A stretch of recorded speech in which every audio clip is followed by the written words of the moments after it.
Buenos días a todos, mi nombre es Fabián Schaber, yo soy docente de la disciplina Anatomía de la Facultad de Ciencias Médicas.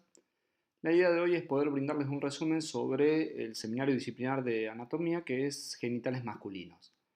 La idea, como siempre, tratamos de que ustedes tengan este material, ya lo tienen subido al campus virtual de la universidad, pero también le pedimos que estudien de los libros y de los distintos atlas que tienen imágenes muy buenas que nos permiten recordar, digamos, toda esta estructura que uno está estudiando y armar el concepto sobre las distintas relaciones de las distintas estructuras que tenemos que estudiar. Así que bueno, bienvenidos sean. ¿Cuáles son los objetivos de esta charla? Los objetivos son conocer la estructura genital masculina, vamos a conocer cómo se aplica la anatomía a la práctica diaria y vamos a aprender a reconocer las estructuras anatómicas normales en los métodos complementarios durante la evaluación de pacientes. Así que bueno, ¿qué comprende todo el sistema genital masculino? Comprende una glándula, el testículo, con sus envolturas. Vamos a ver las vías espermáticas, el epididimo, los conductos deferentes, los conductos eyaculadores y la uretra. Vamos a hablar sobre las glándulas anexas, que son tres: las vesículas seminales, la próstata y las glándulas de Cooper. Y vamos a hablar finalmente del órgano copulador, que es el pene. Vamos a empezar entonces por los testículos. ¿Qué sabemos de los testículos? Que son dos órganos reproductivos masculinos, producen espermatozoides y hormonas, o sea, son glándulas anfícrinas. Son dos ubicados normalmente en el escroto. La forma es ovoide, un peso aproximado de 20 gramos. Sus medidas son entre 4 y 5 centímetros de longitud, 2,5 de espesor y 3 centímetros de alto. Su consistencia es firme. Uno cuando lo ve sabe que está rodeado por una membrana fibrosa, que es la túnica albuginea. Esa le da un color blanco ligeramente azulado. Y por fuera, la túnica vaginal, que es como el peritoneo, ¿bien? En este caso el peritoneo visceral, que lo cubre íntimamente en todas sus partes, salvo donde se fija al epididimo y al cordón espermático. Aquí tenemos los gráficos sacados del Rouvier, fíjense. En el testículo uno puede describir una cara interna y una cara externa. Bien, un borde póstero superior, fíjense aquí, ¿tá? Y un borde antero inferior. Y dos extremos, el polo superior o extremo anterior y el polo inferior o extremo posterior. Fíjense la imagen de una foto real. Acá ven el testículo, fíjense el color blanco azulado con algunos vasos sanguíneos, el epididimo, la cabeza, el cuerpo y la cola, y acá ya tienen el cordón espermático. Y fíjense estas dos prominencias, que ya lo vamos a ver, son los apéndices substatesticulares, que son inconstantes en habitual, pero que uno los tiene que conocer y ya veremos por qué. Cuando uno hace un corte, acá ve la túnica albuginea, ve los distintos septos, que a nivel del mediastino esa túnica va dando y es lo que permite dividir, digamos, todo el testículo en lóbulos y lobulillos. Fíjense lo que es la rete testis. De allí vamos a ir viendo todas las partes con los ductos eferentes, el epididimo con su cabeza, cuerpo, cola y la continuación con el epididimo, perdón, con el conducto deferente. Aquí tienen otro gráfico, fíjense.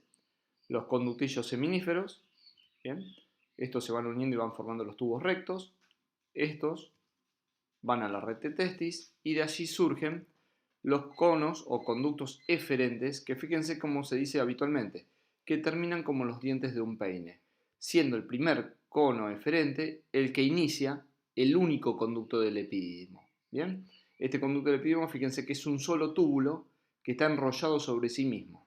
¿Bien? Y que todos los demás van terminando en forma transversal, como si fueran los dientes de un peine sobre la cabeza del epididimo, y esto es lo que le da el volumen a esa cabeza del epididimo. Entonces, el epididimo y el conducto deferente. Ahora, cuando nuestro testículo se está formando, no lo hace directamente en el escroto, sino que lo hace en la pared abdominal posterior. Allí es donde la gónada, fíjense, indiferenciada, a las 8 semanas de gestación, fíjense cómo es un túbulo alargado, donde está el conducto del mesonéfrico de Wolff y parte de la gónada. Y fíjense que a medida que vamos aumentando, digamos, los meses de gestación, a las 11 semanas ya están más abajo, ya está formado el epididimo, ¿bien? Fíjense la parte que va entrando al conducto, al trayecto inguinal por el orificio inguinal profundo. Fíjense más adelante cómo se van contando los meses lunares. Acuérdense que un mes lunar tiene 28 días, o sea, estamos en el cuarto mes de embarazo. Fíjense, todavía están en el retroperitoneo. Y a partir del séptimo mes de embarazo, o sea, en el último trimestre del embarazo, el testículo empieza a descender y generalmente está en el escroto en el momento del nacimiento. ¿Bien? Distintas teorías avalan de por qué deberían descender los testículos. Bueno, esto lo tienen todo en el cuaderno del alumno. Una de ellas es por el aumento de temperatura que hay dentro del abdomen, a diferencia de la temperatura escrotal, que es más baja, y eso es lo que permitiría la espermatogénesis. Entonces, los testículos pueden descender por su trayecto habitual de descenso o quedarse en el camino en ese trayecto habitual. Si se quedan en el camino, o sea, abdominal, inguinal, preescrotal, esto es lo que uno llama en medicina criptorquidia o testículo oculto. Cuando el testículo sale de este camino de descenso habitual y se va a posicionar en otro lugar, por ejemplo, prepúbico directamente o del otro lado, o incluso en una misma bolsa escrotal los dos testículos, eso estamos hablando, o incluso en la cara interna del muslo, eso se estaría hablando de un testículo ectópico, que significa fuera de lugar. Esta es una imagen ecográfica de una estructura habitual de ambos testículos. Fíjense, la túnica albuginia se lo ve como esta línea blanca que rodea todo el testículo de ambos lados, fíjense, y el testículo se lo nota como una imagen que es homogénea. Homogénea, que significa que es todo de la misma estructura, o sea, no hay heterogeneidades dentro del parénquima testicular normal. Fijémonos en la anchura que tiene el cordón espermático a este nivel, que es una foto de este cordón normal, y fíjense lo estrecho que es esta zona del cordón espermático. Esta M corresponde al meso. En realidad esta es la forma de cómo el testículo está pendiendo del cordón espermático. Cuando este meso es ancho, permite, digamos, al testículo fijarse bien a nivel del gubernaculum testi en el escroto. Cuando por el contrario es muy angosto, fíjense que es lo que se llama una deformidad en badajo de campana. El badajo de campana es la parte interna de una campana, ¿bien? En donde tiene el palo y la bocha final. Fíjense que tiene esa misma imagen. Y cuando este meso es estrecho, es lo que permite al testículo, al tener una mala fijación a nivel del escroto por el gubernaculum testis, le puede permitir, por contracción del músculo cremaster del cordón espermático, girarse sobre sí mismo y ocasionar lo que se llama la torsión del cordón espermático o torsión testicular. Fíjense que esto es la deformidad que se le llama en badajo de campana, que sería una anormalidad. Vamos a pasar al epididimo. El epididimo tiene tres segmentos, como dijimos antes, la cabeza, el cuerpo y la cola. La longitud es de aproximadamente 5 centímetros, 1 centímetro de ancho, y el espesor va disminuyendo de 5 milímetros en la parte media del cuerpo a 3 milímetros en el límite posterior. Si se estira ese único conducto del epididimo, tendría una longitud de 6 metros y aumenta en diámetro y espesor a medida que se aproxima a la cola. ¿Por qué? Porque se va asemejando a lo que es el conducto deferente. Este es un esquema parecido a los que estuvimos viendo hasta recién, donde tenemos los túbulos seminíferos, los tubos rectos, la red de testis, los conos o ductos eferentes. El primero inicia el epididimo y los otros van terminando como los dientes de un peine. Fíjense la flexuosidad y plegaduras que tiene el conducto del epididimo con los distintos sectores. Hay algunos tubos que terminan como en fondo de saco ciego, que son unos conductos aberrantes, como lo ven aquí. ¿Bien? Dentro de esos restos embrionarios que pueden quedar, o vestigios embrionarios yuxtatesticulares, tenemos dos que son los más importantes. El apéndice testicular, o hidátide sésil de Morgagni, que está en el 92% de los varones, es un remanente de lo que es el conducto de Müller, o sea, es lo que dependen todas las estructuras genitales internas femeninas. El apéndice epidimaria o apéndice pediculada está nada más que en un 23%, casi en un cuarto de los varones, y es un remanente de una parte del conducto de Wolff. Hay otros más, el órgano de Giraldes, en el extremo distal del cordón, el conducto aberrante de Haller, en la cola del epididimo, son análogos del paraóforo en la mujer, que están, fíjense, de un 3 a un 5% y no tienen ninguna implicancia. Sí los dos primeros, más que todo la hidátide pediculada epidimaria. Fíjense una foto, esta es sacada de Netter, fíjense las dos apéndices como se la ven y esta es la imagen que estamos viendo en este caso, pero fíjense que la base de implantación de ambas es bastante ancha, no es un pedículo. Cuando puede haber un pedículo, puede torcerse también esa hidátide y es lo que en los chicos puede darse el signo del punto azul. ¿Por qué? Porque eso está negro por dentro y por traslucencia, digamos, a nivel de la piel, uno lo ve como un punto azulado. Eso es un signo de torsión de hidátide y es una causa de dolor del síndrome de escroto agudo. Fíjense cuando se torsiona la hidátide pediculada, fíjense cómo se lo ve negro, esto es una cirugía, en lo cual va y se resecó en este caso en las hidátides. en dos pacientes diferentes, por supuesto. Pasamos a la otra vía espermática. Ya pasamos del epidídimo al conducto deferente. El conducto deferente es un conducto muscular muy grueso, tiene un diámetro de 2 a 3 milímetros, mide alrededor de 47-48 centímetros de longitud, se lo puede palpar fácilmente en una de sus porciones que ya vamos a ver, y termina en el punto de unión con la vesícula seminal para formar el conducto eyaculador. En el conducto se pueden distinguir 5 porciones: la epidídimo testicular, la funicular donde es palpable, la inguinal es donde se introduce en el trayecto inguinal, sale por el orificio profundo y entra en la porción ilíaca. Luego se pone a nivel de la pelvis, al lado de la vejiga, por eso tiene un segmento laterovesical, y posteriormente va por detrás de la vejiga retrovesical. En la porción epidídimo testicular, fíjense, tenemos el testículo, el epidídimo por dentro y ahí tenemos el conducto deferente con los distintos vasos que lo acompañan. ¿Bien? Esa es la porción epidídimo testicular. En la porción funicular es la que cuelga en la parte superior del escroto, ahí es donde es subcutáneo, es parte del cordón espermático y es allí donde se realiza la vasectomía, que es justamente la ligadura del cordón espermático como una forma de realizar una anticoncepción definitiva. Luego entra en la porción inguinal, en el trayecto inguinal, entra por su orificio superficial, lo atraviesa todo hasta que entra después en la porción pelviana por su orificio profundo. Esta es la porción funicular para que uno lo entienda. Fíjense que forma parte del cordón espermático, allí es donde es subcutáneo. Luego entra en el orificio superficial o interno, como se lo suele llamar también. Interno con respecto a la posición a la línea media. ¿Bien? Allí este orificio es el que formaban los pilares del oblicuo mayor. Entra entonces en esa porción inguinal. Atraviesa toda la porción inguinal para luego doblar, fíjense, en el orificio profundo, se mete en el orificio profundo, lo hace por encima de la arteria epigástrica, que es una de las ramas de la arteria ilíaca externa, y pasa por delante de los vasos ilíacos, haciendo una curva que se va a dirigir hacia abajo, hacia adelante y hacia adentro. ¿Bien? En la porción pelviana ya estamos al lado de la vejiga, también la curva cóncava hacia abajo y hacia adentro, está por debajo del peritoneo, no entra en la cavidad abdominal, está en contacto con la vejiga, termina dilatándose en esa ampolla del conducto deferente, tiene forma fusiforme y se ubica entre la vejiga que está por delante y el recto que está por detrás. ¿Bien? Finalmente va hacia abajo, hacia adentro, hasta la base de la próstata, donde se une con el conducto de la vesícula seminal para formar el conducto eyaculador.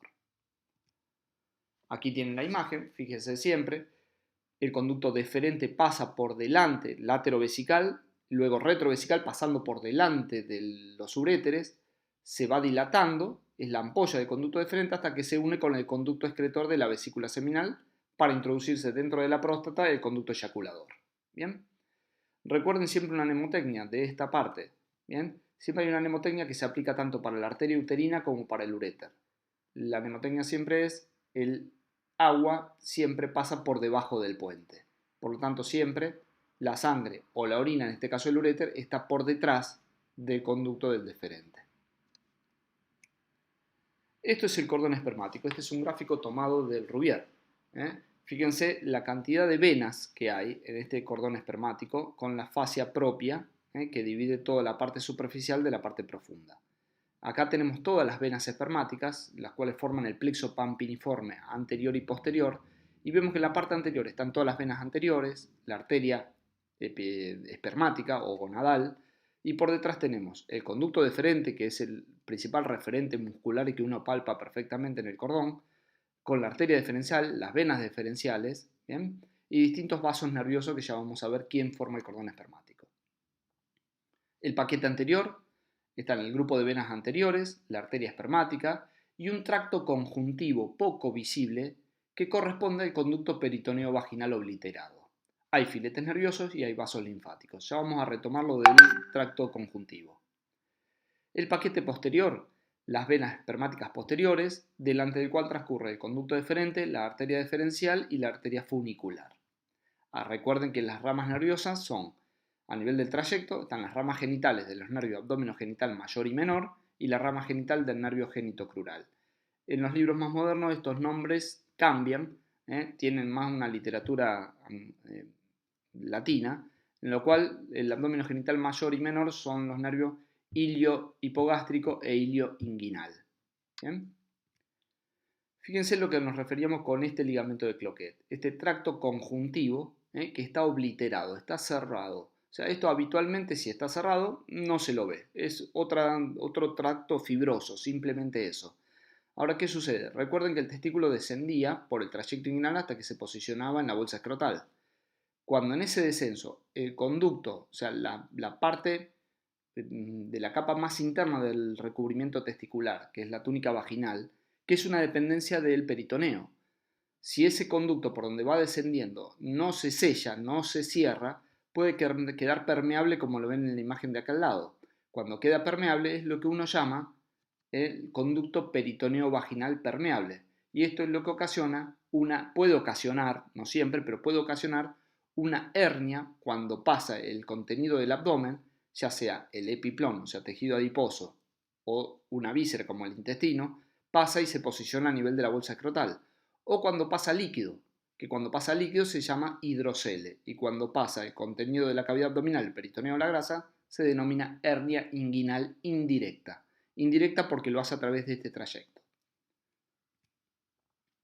¿Cuáles son las arterias y venas de los testículos? Recuerden que los testículos se están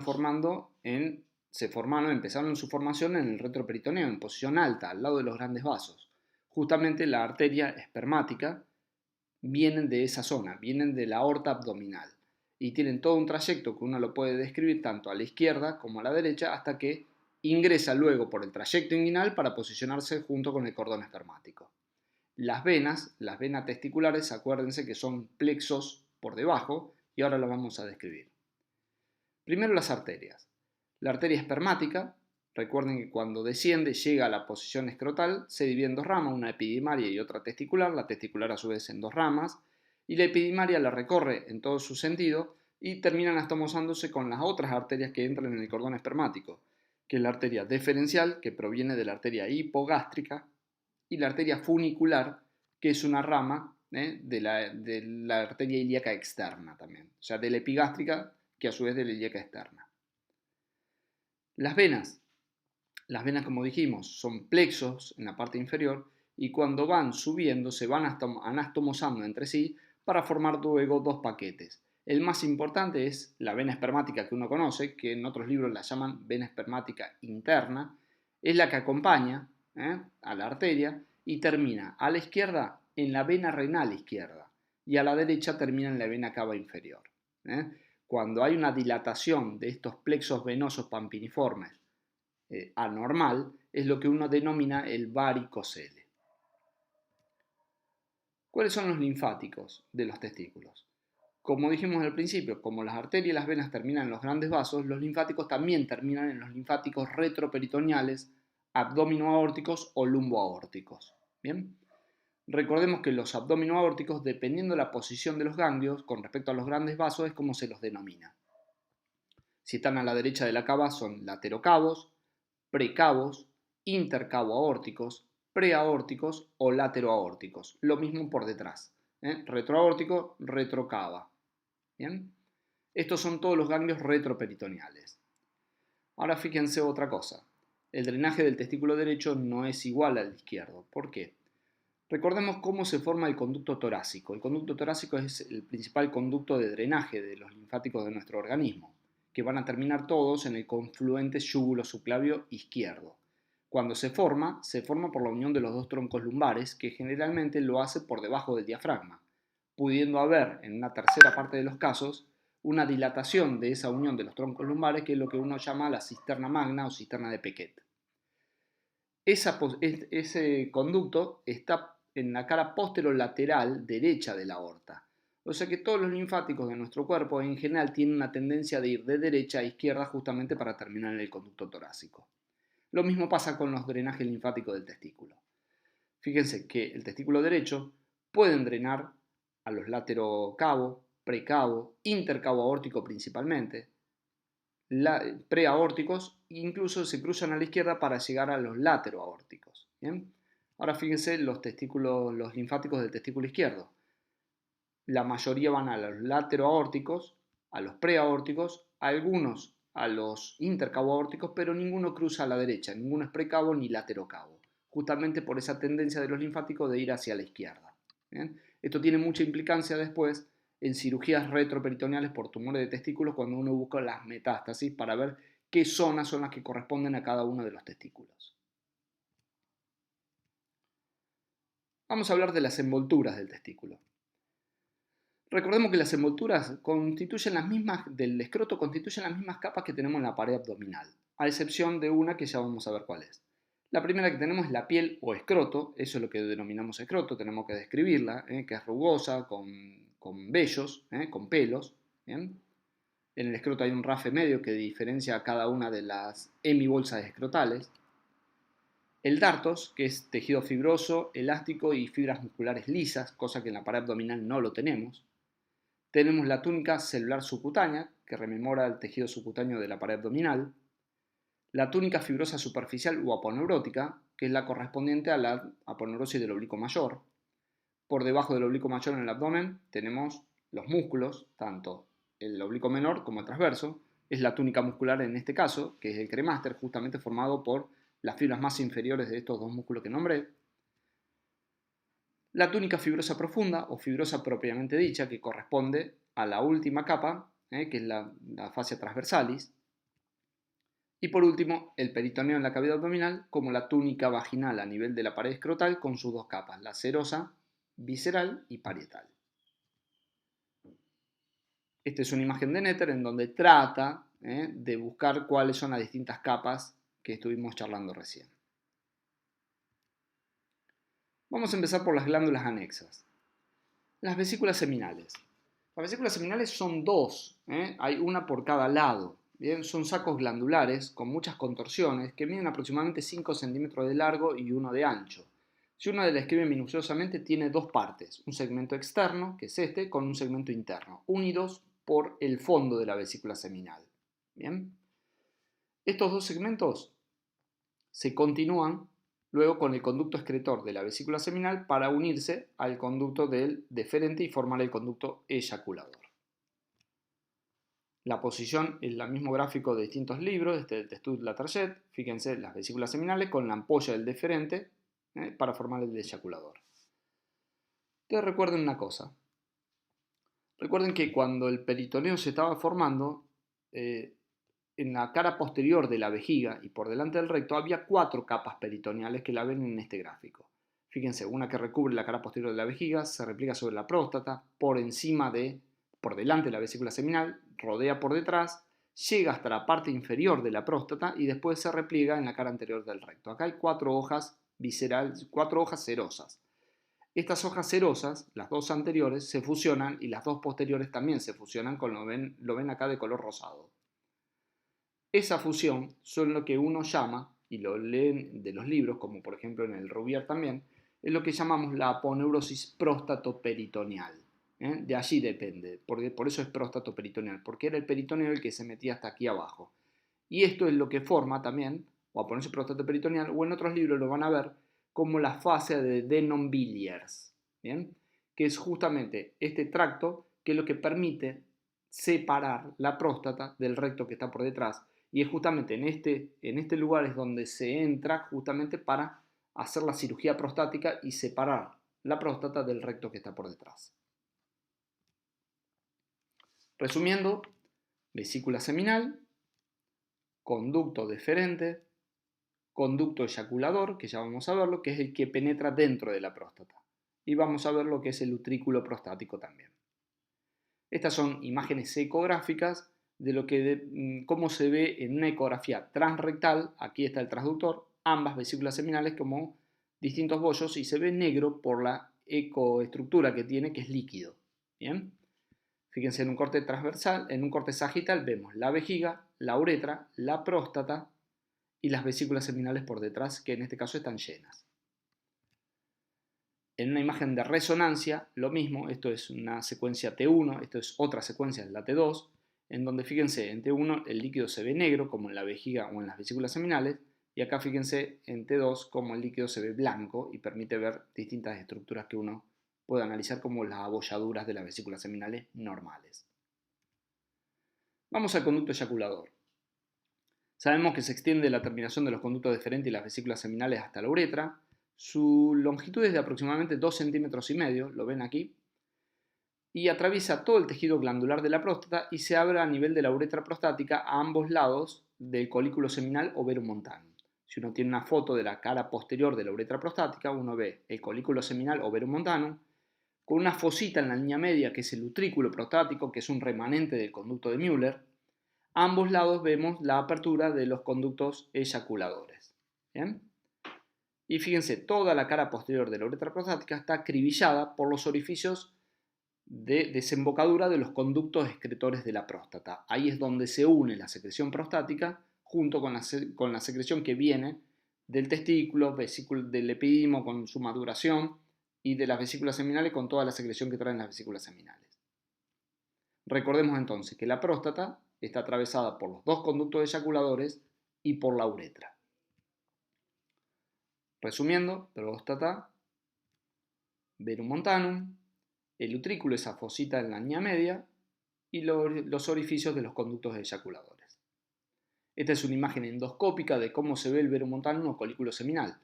Fíjense perfectamente el colículo, una fosita que a veces se ve y otras veces no se ve, que es el utrículo prostático, y los canales laterales, que es donde desembocan en la cara posterior de la uretra los conductos excretores de la próstata. Las otras glándulas que tenemos que hablar son las bulbos uretrales o glándulas de Cooper. Fíjense, son dos pequeñas glándulas que tienen el tamaño de un carozo de una cereza, que están en el plano medio del periné, en el diafragma urogenital. Ese diafragma urogenital estaba formado por dos músculos, el esfínter estriado de la uretra y, en mayor medida, por el músculo transverso profundo. El conducto excretor de esta glándula, que es pequeña, es muy largo, de 3 a 4 centímetros. Y fíjense, atraviesa el bulbo esponjoso para desembocar en la cara posterior de la uretra vulvar. Estas glándulas lo que le agregan a la secreción que viene de las vesículas seminales de la próstata, ese contenido mucoide que permite la lubricación de todo el trayecto uretral. Vamos a hablar de la glándula prostática. Sabemos que la glándula prostática tiene estructura glandular, por supuesto, y es muscular también. El tamaño habitual es de 3 a 4 centímetros transversalmente, 2 centímetros y medio a 3, tanto vertical como anteroposterior, con un peso habitual de unos 20 gramos, en el adulto joven. ¿Dónde está ubicada? Si uno ubica la próstata, la ubica en la pelvis, por debajo de la vejiga y de las vesículas seminales, por detrás de la sínfisis pubiana, por delante del recto y por encima del diafragma urogenital, que es el plano medio del periné. Aquí tenemos otra imagen, fíjense, este es el plano medio del periné con el transverso profundo, este es el plano profundo del periné, que es el músculo elevador del ano, ¿bien? En las partes laterales de la pelvis. Fíjense el conducto de la uretra que lo está atravesando y hasta ahí llegamos con un corte coronal. La cara posterior, la misma imagen que veíamos antes, como para ubicarnos, ¿bien? Próstata, vesículas seminales, el conducto deferente con su dilatación, y en el plano medio del periné las glándulas de Cooper o bulbouretrales. Si uno va a la parte histológica, uno tiene que reconocer que hay una clasificación bastante antigua, pero que hoy en día se sigue utilizando, que es una clasificación de McNeil, que lo describió en 1978. Fíjense que dentro de la próstata se reconocen distintas zonas porque las estructuras glandulares son diferentes. Tenemos la zona de transición, que representa el 5% del tamaño global de la próstata, del peso global de la próstata, que es la zona que rodea íntimamente a la uretra. Por detrás de ella y rodeando los conductos eyaculadores está otra zona que es la zona central. Y por fuera de todas estas dos zonas está la zona periférica, ¿bien? Que rodea continuamente todo, salvo en la parte anterior, que está continuado no con estructura glandular, sino con estroma fibromuscular, y se lo llama estroma fibromuscular anterior. Esas son las distintas zonas de la próstata. Nosotros lo que podemos acceder, por ejemplo, con un tacto rectal, es a esta zona periférica. ¿Qué es importante? Sí, tiene muchísima importancia porque Por ejemplo, el 70% de los tumores de la próstata nace en esta zona, que es justamente esta zona en la que podemos acceder a la revisación, al examen físico durante un examen de tacto rectal. Y aquí lo tienen, ¿ven? Uno puede tocar esa zona periférica de la próstata. Recordemos los conductos excretores de la próstata que terminan en la cara posterior de la uretra prostática y ahí es donde se une esa secreción con la secreción que viene por los conductos eyaculadores. Circulación arterial. Circulación arterial, recuerden que las arterias prostáticas provienen casi todas de la vesical inferior, que da ramas para la próstata, y después hay un pedículo superior que va también para la uretra y un pedículo que son las arterias capsulares que se meten en la cápsula y luego penetran en el parénquima. Por supuesto que hay otras arterias que provienen de la hemorroidal media y de la pudenda interna. ¿Bien? Las venas, al contrario, forman muchísimos plexos y el más importante que uno reconoce es el plexo preprostático de Santorini, o sea, el que está por delante de la próstata y por detrás del pubis. Por debajo del pubis viene la arteria dorsal profunda del pene, desembocando y formando parte de ese plexo preprostático como principal afluente.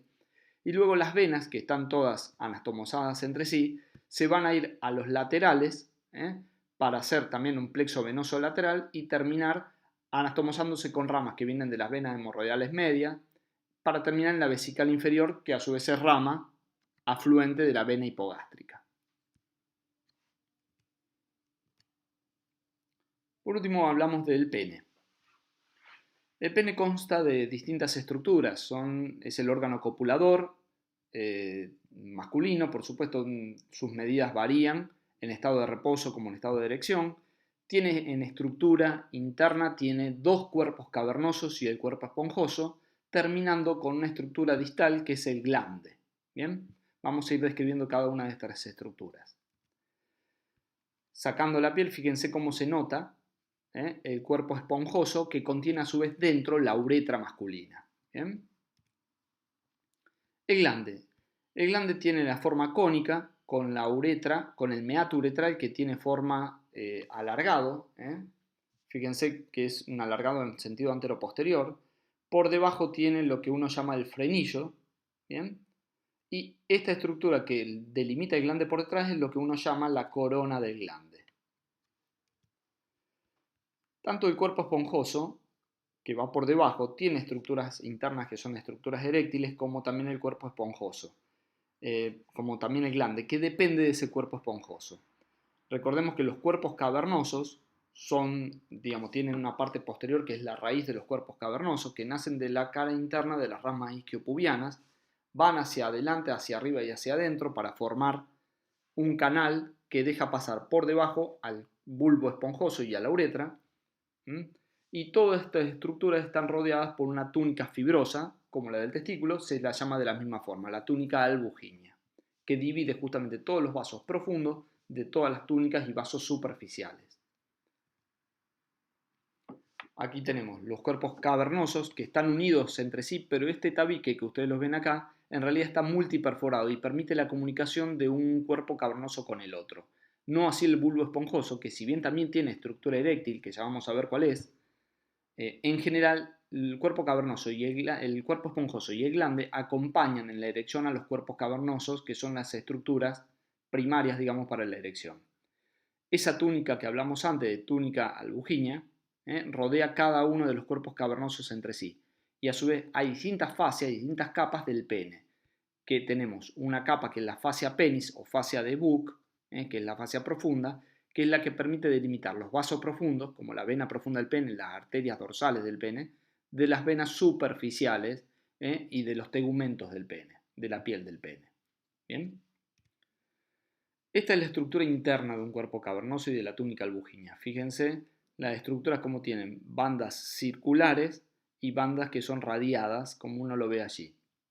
¿Bien? Dentro de la estructura, uno sabe que la unidad funcional del pene es el sinusoide cavernoso, el cual consta de un endotelio y consta de trabéculas que están formadas de músculo liso, que dependiendo de la inervación van a dilatarse o a contraerse y eso es lo que permite, digamos, la erección.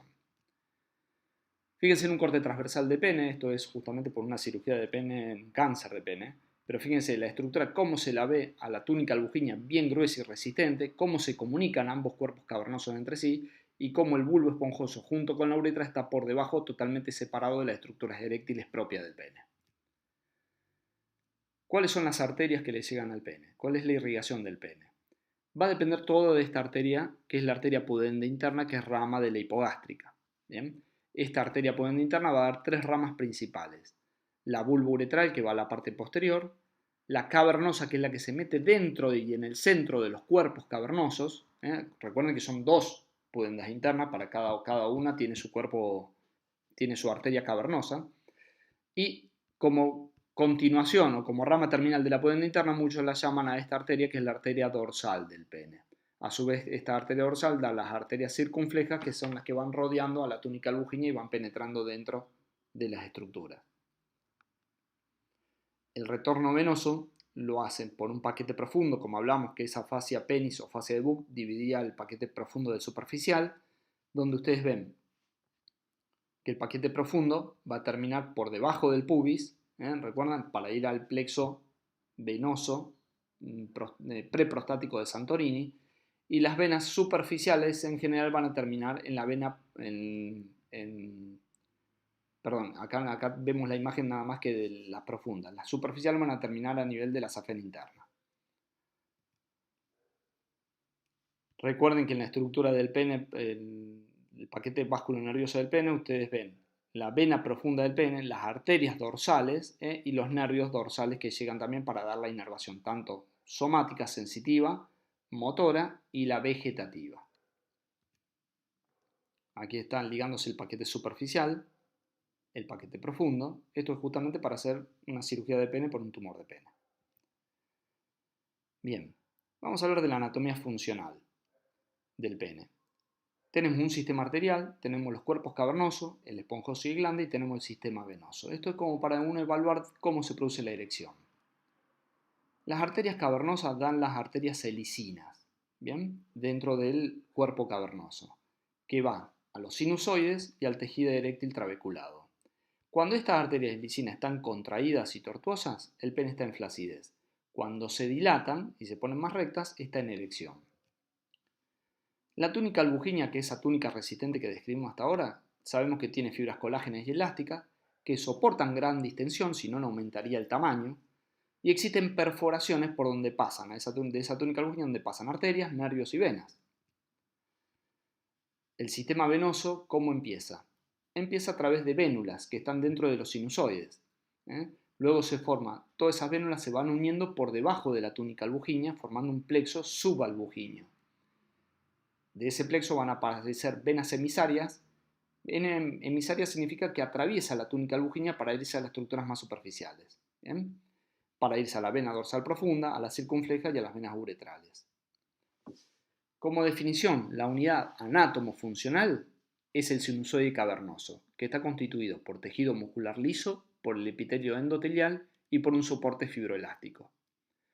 Miramos el ejemplo.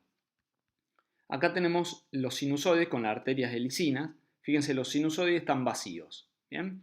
Entonces, en este momento hay un estado de flacidez y fíjense, las vénulas que salen de entre los sinusoides van a formar el plexo que está por debajo de la túnica albuginia, por eso se llama plexo subtunical. Esa sangre atraviesa la túnica albuginia por las venas emisarias para conectarse con la circunfleja, con la dorsal del pene y llevar toda la sangre del pene. Fíjense una foto electrónica cuando está todo, digamos, con su estado de flacidez. Las venas están llenas. Ahora fíjense cuando pasa el estado de erección. Los sinusoides están relajados, por lo tanto, si están relajados, se llenan de sangre y todas las vénulas que quedan entre los sinusoides quedan aplastadas. Al quedar aplastadas entre los sinusoides, ¿qué sucede? La sangre no circula en forma continua. A su vez, el sinusoide se llena de sangre y aplasta a todas las venas que están por debajo de la túnica albuginia. O sea, están comprimido todo ese plexo venoso subtunical. La túnica albuginia a su vez tiene esa propiedad elástica que le permite estirarse al pene. Esto es tanto la estructura del pene como del clítoris. Le permite estirarse y hace que esos orificios donde salen las venas emisarias también queden comprimidos. Por lo tanto, La erección depende de todo un sistema hemodinámico en el cual entre sangre a los sinusoides cavernosos y no le permita la salida rápida, por lo tanto, la congestión de sangre dentro del pene es lo que permite la erección. Entonces, hay mayor entrada de flujo sanguíneo, pero hay menor salida y eso es lo que provoca la erección. Todo esto está corroborado con una acción farmacológica. Si uno sabe que hay un estímulo sexual, ya sea visual, táctil o erógeno, hay liberación a nivel del endotelio de ese sinusoide cavernoso, hay liberación del óxido nitroso. Esa liberación activa una enzima que es la guanilato ciclasa para que aumente el GMP cíclico que actúa como segundo mensajero. Ese segundo mensajero permite la relajación del músculo liso de los cavernosos, haciendo que ese sinusoide se llene de sangre y permita la erección. Entonces, el influjo de sangre al cuerpo cavernoso es lo que permite la erección. Recordemos que hay enzimas, como la 5-fosfodiesterasa, que lo que hace, justamente, ese GMP cíclico le saca un fósforo y se convierte nuevamente en GMP. Por lo tanto, es un efecto habitual que una vez que se produjo la erección, actúe la 5-fosfodiesterasa para que baje el GMP cíclico y por lo tanto baja la estimulación sexual y baja la erección. Hay drogas nuevas que hace ya 20 años surgieron que son inhibidores justamente de esa 5-fosfodiesterasa. Si yo inhibo esta 5-fosfodiesterasa, hago que haya aumento de GMP cíclico, por lo tanto mayor relajación del músculo liso, por lo tanto mayor flujo de sangre y por lo tanto persiste la erección. Esto es justamente una de las drogas que se utilizan en la actualidad, que es el sildenafil, ¿bien? O el Viagra. Vamos a la inervación. La inervación del pene va a depender de distintas vías. Nosotros tenemos vías autonómicas. Recordemos siempre que el parasimpático de la zona pelviana siempre nace del sacro, a nivel de S2, S4. Las fibras preganglionares ingresan al plexo pelviano, donde se unen a nervios simpáticos que vienen de los segmentos medulares más bajos, del T11 al lumbar 2, que vienen derivados del plexo hipogástrico. Los nervios cavernosos son ramas de este plexo pelviano y inervan el pene. En general, el recorrido de los nervios cavernosos tiene mucha importancia justamente en cirugía prostática. Al principio sabemos que son posterolaterales con respecto al vértice de la próstata. Uno, si toma la imagen de un reloj, irían en posición 5 y 7.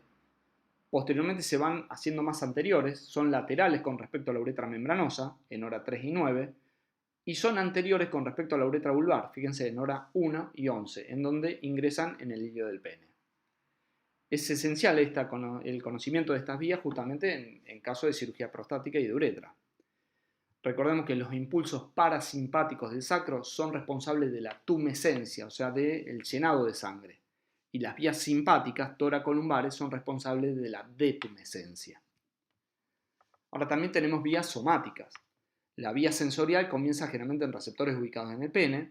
Las fibras que componen el nervio dorsal del pene se unen a otros nervios para convertirse en el nervio pudendo interno.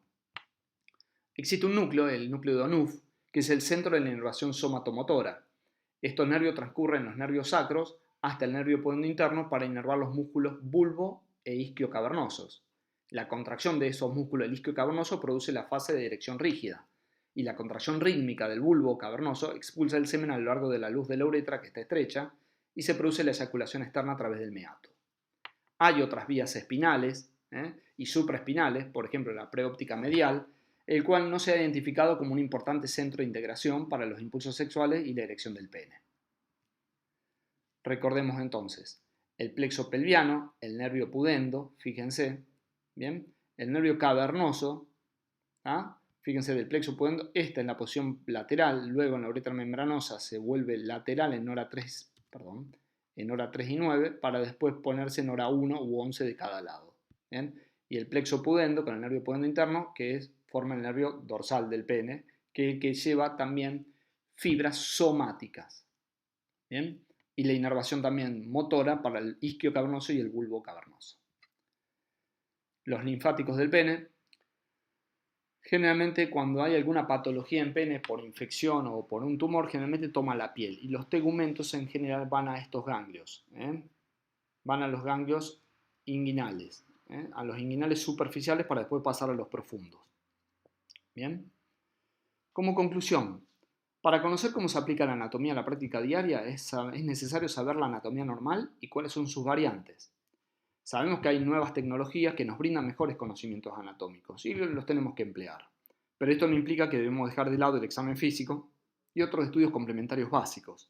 Y siempre hay un dicho que se aplica en todo momento. Quien no sabe lo que busca, no entiende lo que encuentra. Aquí tienen toda la bibliografía, chicos, y muchas gracias a todos. Espero les pueda servir. Hasta luego.